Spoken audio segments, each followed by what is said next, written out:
In a previous video on turning freehand with the Shopsmith Lathe Duplicator, I discussed a little bit about turning spindles and parts that were held in the chuck as to whether it was a viable alternative for traditional lathe tools. But two other questions came up that I thought might be interesting to you. They were to me at any rate. One of them is, can you easily or readily make a duplicate part freehand without having the pattern by just making a part, then using that part as a guideline to mark and freehand cut the part? And if you do, how closely do the two parts resemble themselves? There was a second question that I'll get to later in this video. Right now, I'm roughing out that first part from a sketch that I made.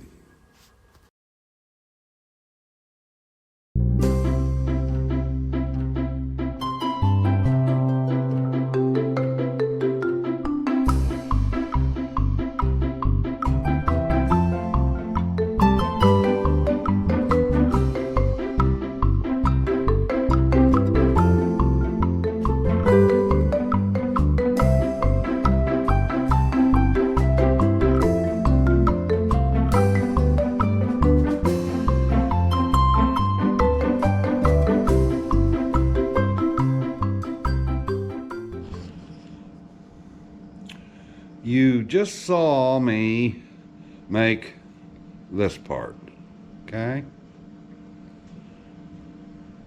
This part happens to be a half-size representation of that part, okay? Some of you may know where this part came from, but at any rate, I had a couple of these, and I wanted to have a couple of them that were half-size for a project I'm working on. The question becomes, do I just take this part that I already have and mount it in the Lathe Duplicator and make an exact replica of it using the follower and the full setup of the duplicator, or do I just take this part and mark some stock so that it has my locations on it, and then using the same tools that I just did, see how close of a replica I can make by hand using just the duplicator cutter without having the part up here to follow along the profile with. If it don't work, I'm in good shape because I happen to have a third piece of stock available if I need to turn it. So I'm going to set you up here and we'll see how the two come out. Now that I have a part to look at, I wonder if it'll be easier than trying to do it off of the sketch. Because believe me, the sketch that I have is mighty rough. Okay? So, set you up. Let's see how this comes out.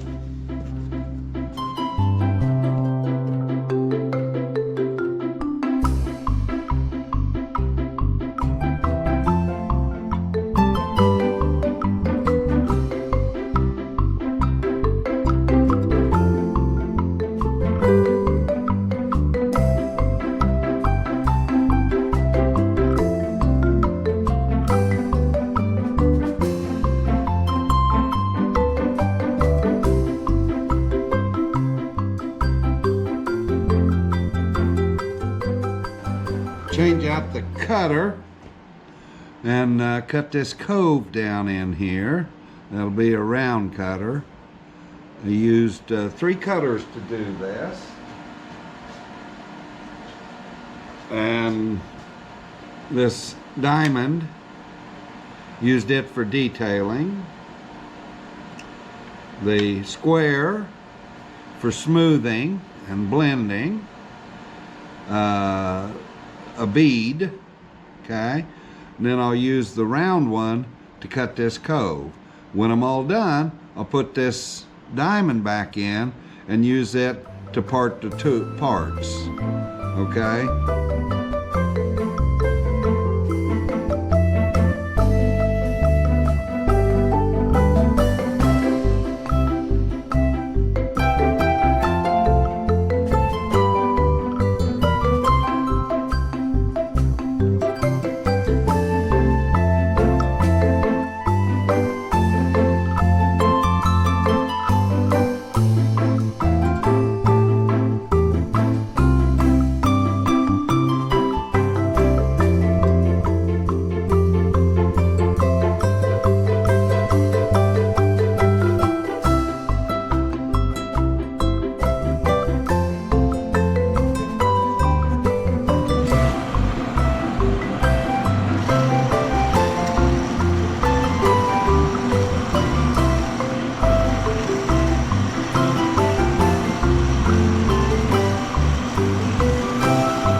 So there we have them.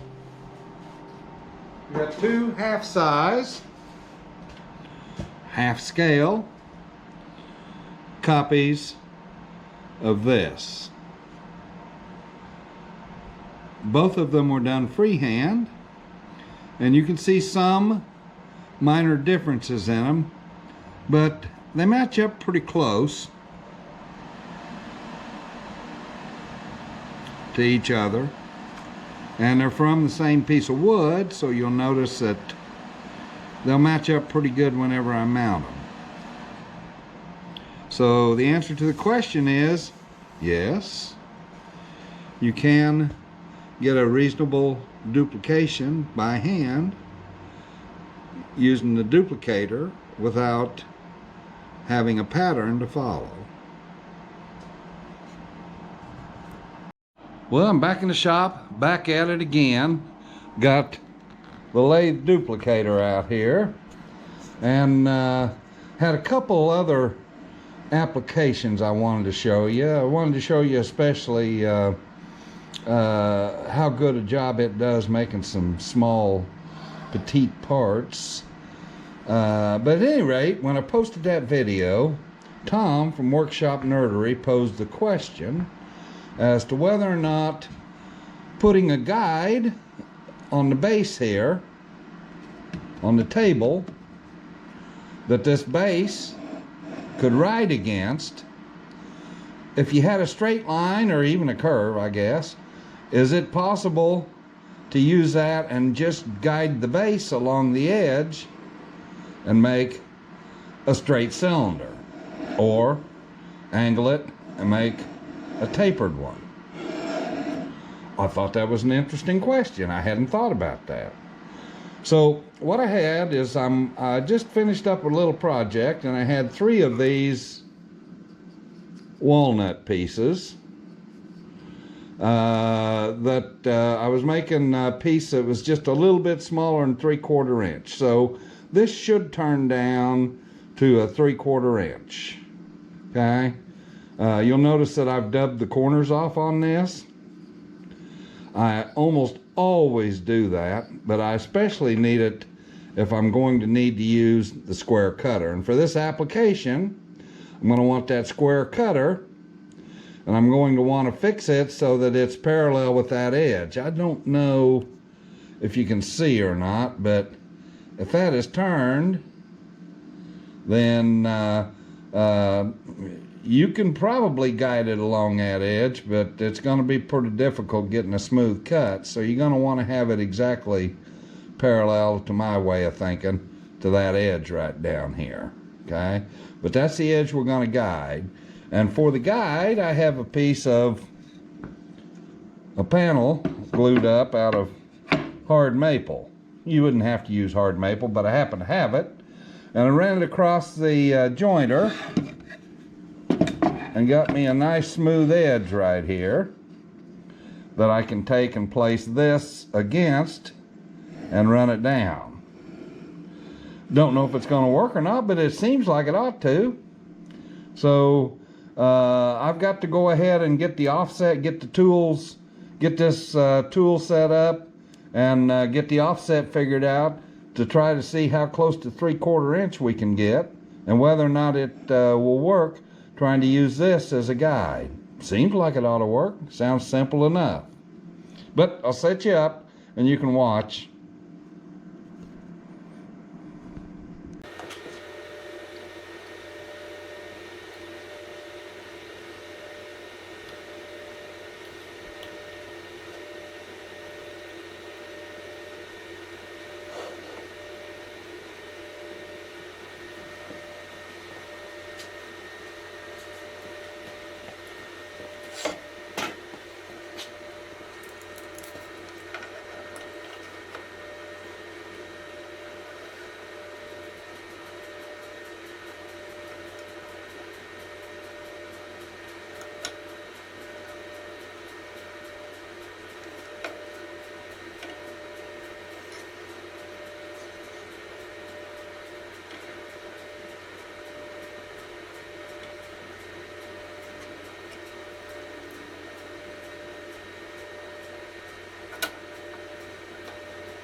Five and a quarter plus 3/8. I believe that'd be 5/8.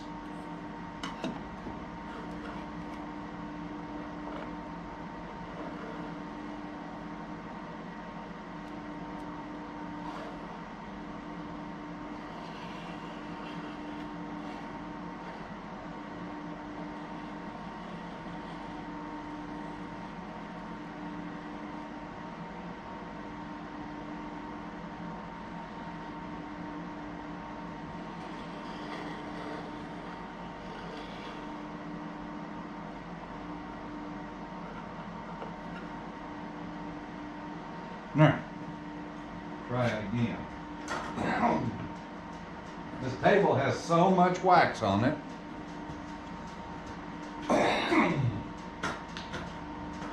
So slick, it's hard to get that part to stay in position.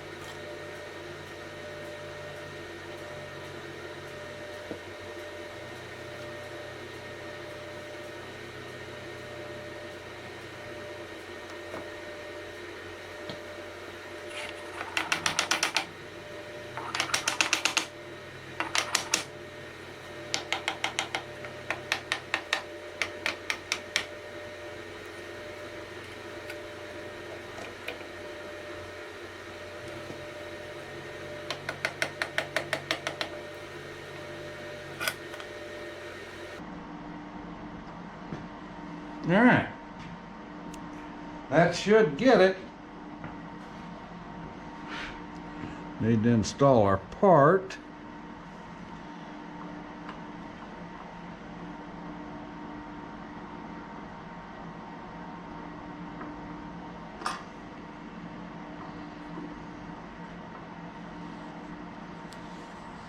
Okay, I guess we're ready to commence cutting.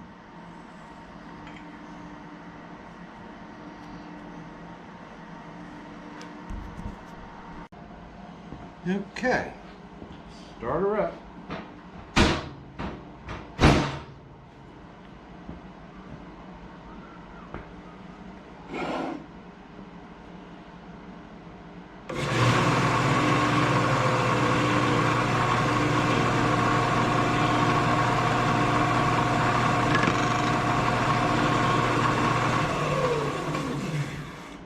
Got to put it in the lathe right to start with.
Well, let's see, it's almost round, got a little bit there that's not quite yet, so I'm gonna go ahead and turn the speed up. One thing I noticed is that chips gather in there, but I don't know whether they're going to get pushed out of the way as I travel back and forth. The other thing I noticed is that you're flying blind. Your field of view comes right through here, okay? You can't see this edge and whether or not you're touching it. I can lean way over the lathe. I guess as it gets close, I'll just have to learn to lean right over the top of the lathe.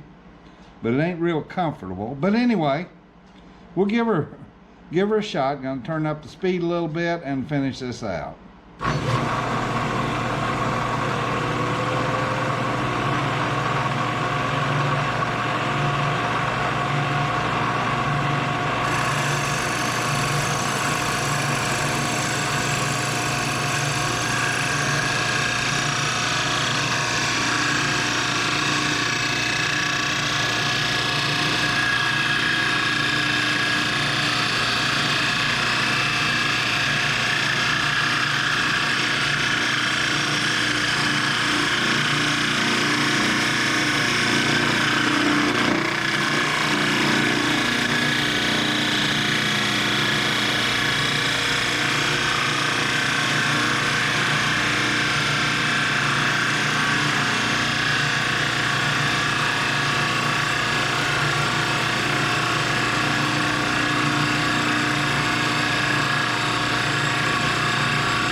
Okay, that's almost turned. I'm a little thick up in here still.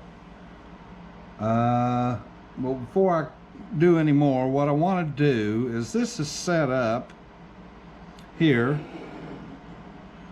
so that you can give yourself a little bit of leeway for a cleanup cut. Since I'm going blind and I can't really see that edge, I think I'm going to take one more rough pass and see if I can't get by with just 2 more passes to get it perfectly smooth. So let me get a wrench here and I'll back that off and give myself some leeway. There, right there. That, I don't know, like a 30-second. Okay, now make a little pass across there. See if that gets it cleaned up. Get rid of the stuff out of the way.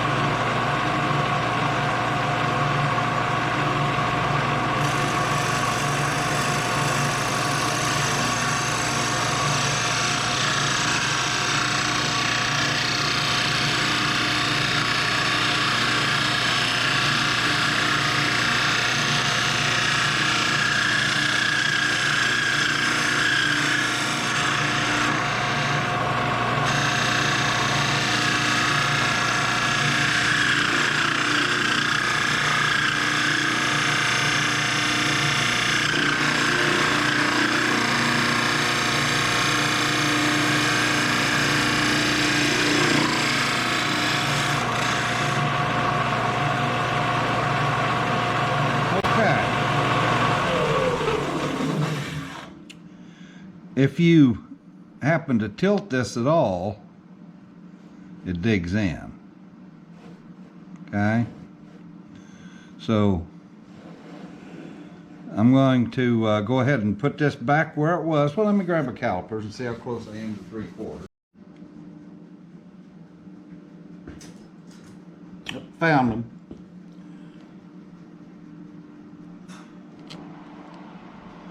Okay, so that's about 80, between 80 and 83. So I need to go ahead and move that back where it was and do that cleanup cut.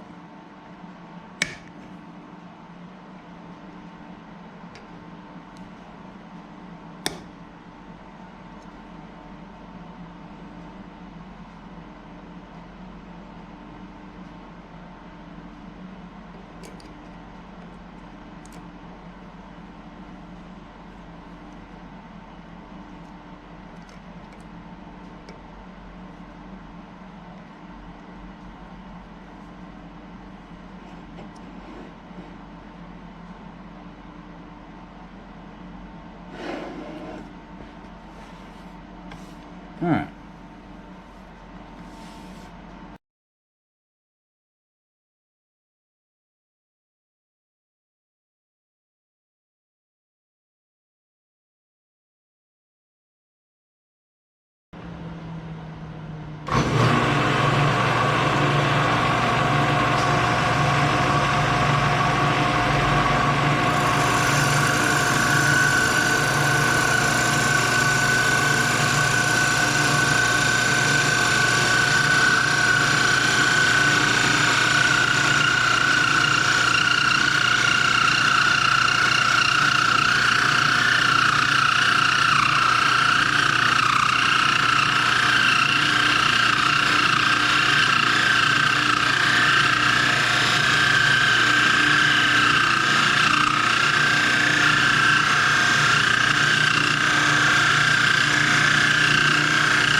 Well, it feels smooth.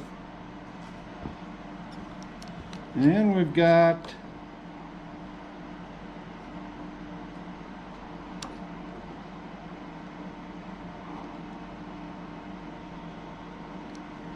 it's not constant. This comes up here.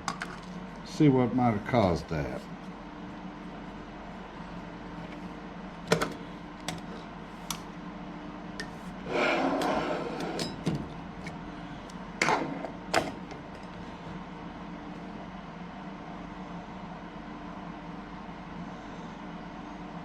Oh, I just didn't have the cutter in all the way. Okay. Oh, my cutter's rocking on there. It's not perfectly flat across the front. So I'd need to mill that front edge off. See that right there? Look. See that? I need to mill the front edge of this off so it's perfectly square. But I'll use this side over here and run all the way down it again.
Yeah, with that rounded edge, it's just awful tough. I need to mill that off and get that straight. I think the concept can work. It's not easy though. It's not easy. Guiding by that base, blind.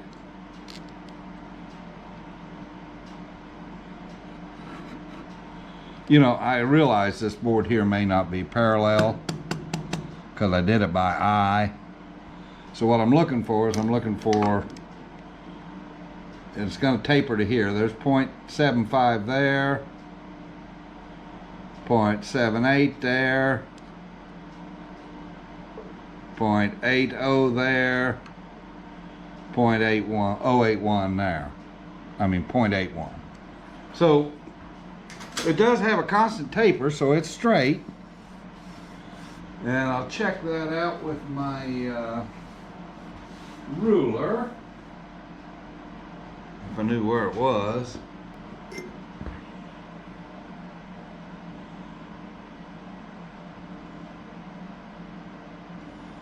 It's pretty straight. Pretty straight. Don't see any gaps under it. It's hard really to get in there because the flare here. Can't quite get down in there, but it's pretty straight.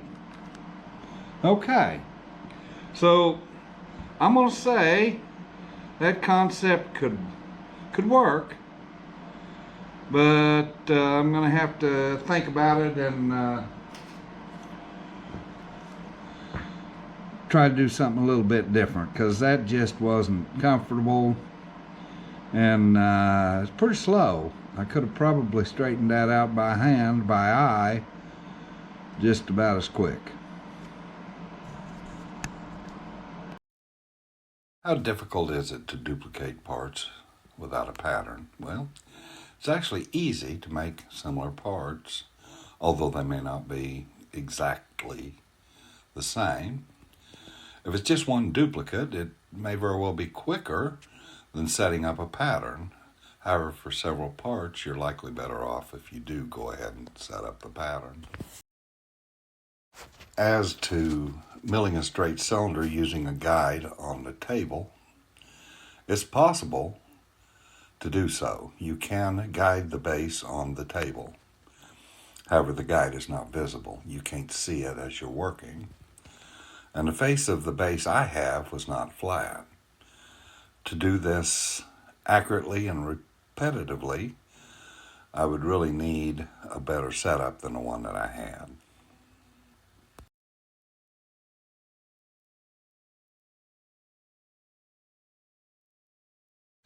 I do appreciate you watching, and you have nothing less than a wonderful day.